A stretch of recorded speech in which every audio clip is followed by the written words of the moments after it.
All right, we're putting together a pot roast tonight in our Romertopf baker. And this is a great one dish meal, no cleanup. You're not using 20 dishes. So we're gonna start out with peeling our veggies. We have 2 carrots that we're just gonna peel and cut into about 1-inch chunks.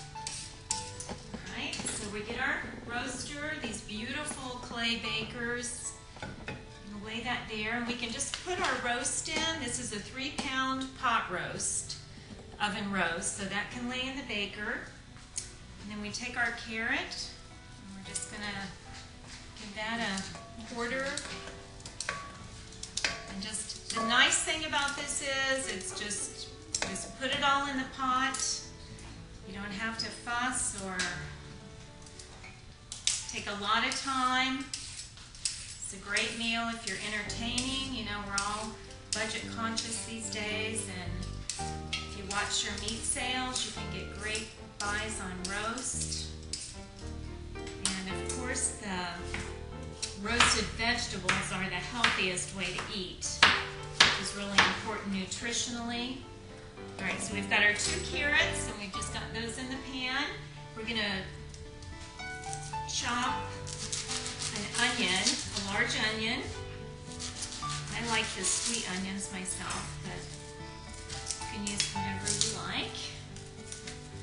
Whatever's on sale will work. And of course, this is a large onion, but you know, you could use 2 small onions instead. Okay, so again, we're just gonna give this some slices. We're gonna lay it in with the roast. Okay. All right. All this is going to give wonderful flavor to our meat. And of course, we know the wonderful thing about these Romertopf bakers is you're not using additional oils or saturated fats. You're just getting a nice roasted vegetables and a nice protein for your family or your guest. Okay, so we've got our onions. Now we're going to add 3 zucchinis, and we're going to peel those, and we're just going to sort of quarter them.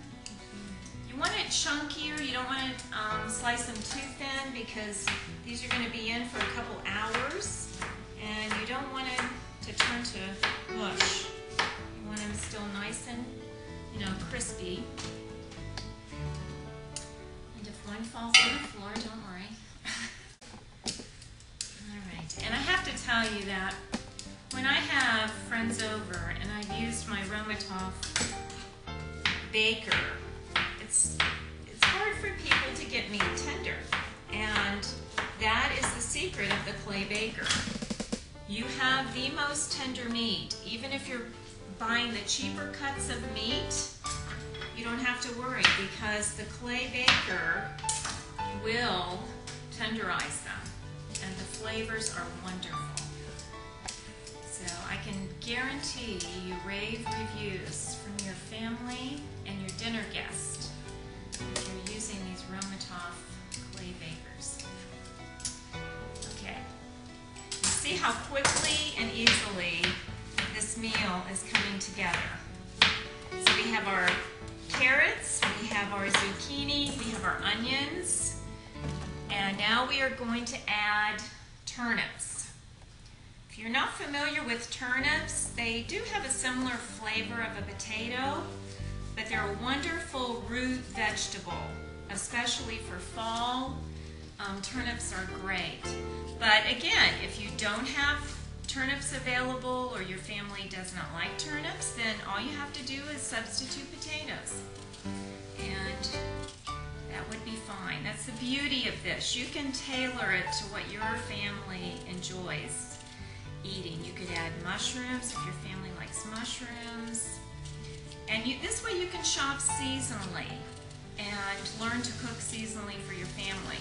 When produce is in season, then you can take advantage of that and add it to your pot roast. Or you could be, instead of a beef roast, this could be a pork roast. And it would be just as flavorful, just as good.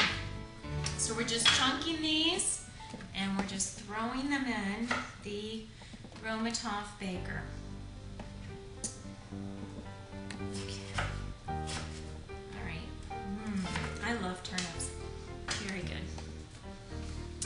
All right, we're gonna do one more turnip. Now these are larger, so we're only gonna do 2 because you can find small ones, so to take what you can find, you know.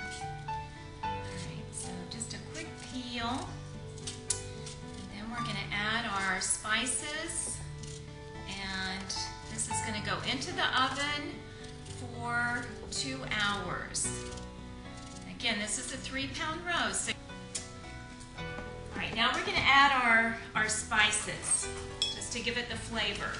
And I'm gonna use 3 cloves of garlic. I'm just gonna take the skin off, and I'm just gonna do those in half. I'm just gonna put them in the pot, in the baker. If you have a garlic press, or if you prefer minced garlic, that's perfectly fine. It'll turn out just as good if you want to do it that way. Okay, so we've got our cloves of garlic. We're going to add 2 bay leaves. Just lay those on top. And then some parsley. I happen to have some fresh parsley, so I'm going to use that, but if you don't have fresh parsley, the dried parsley is fine. So we're just going to put a few, sprigs of parsley in. If I were doing a pork roast, I would use some rosemary. Fresh rosemary makes a really nice pork roast. But we're doing beef roast, so stay on the subject here. Okay, parsley, and then we're just going to add some salt and pepper. I'm just going to sprinkle some salt on here.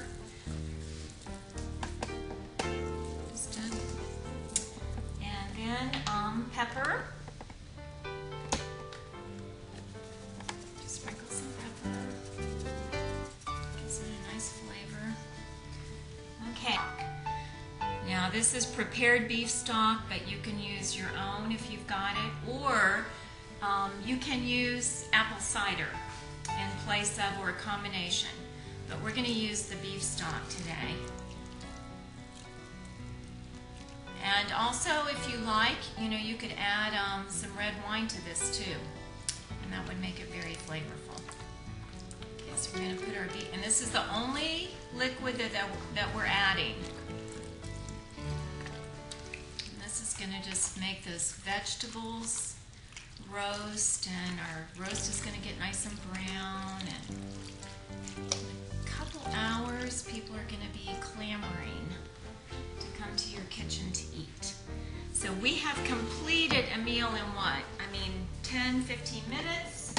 So we're going to put the lid on, and it is ready to bake. And you want to make sure that your oven is not preheated. You want to put it in cold.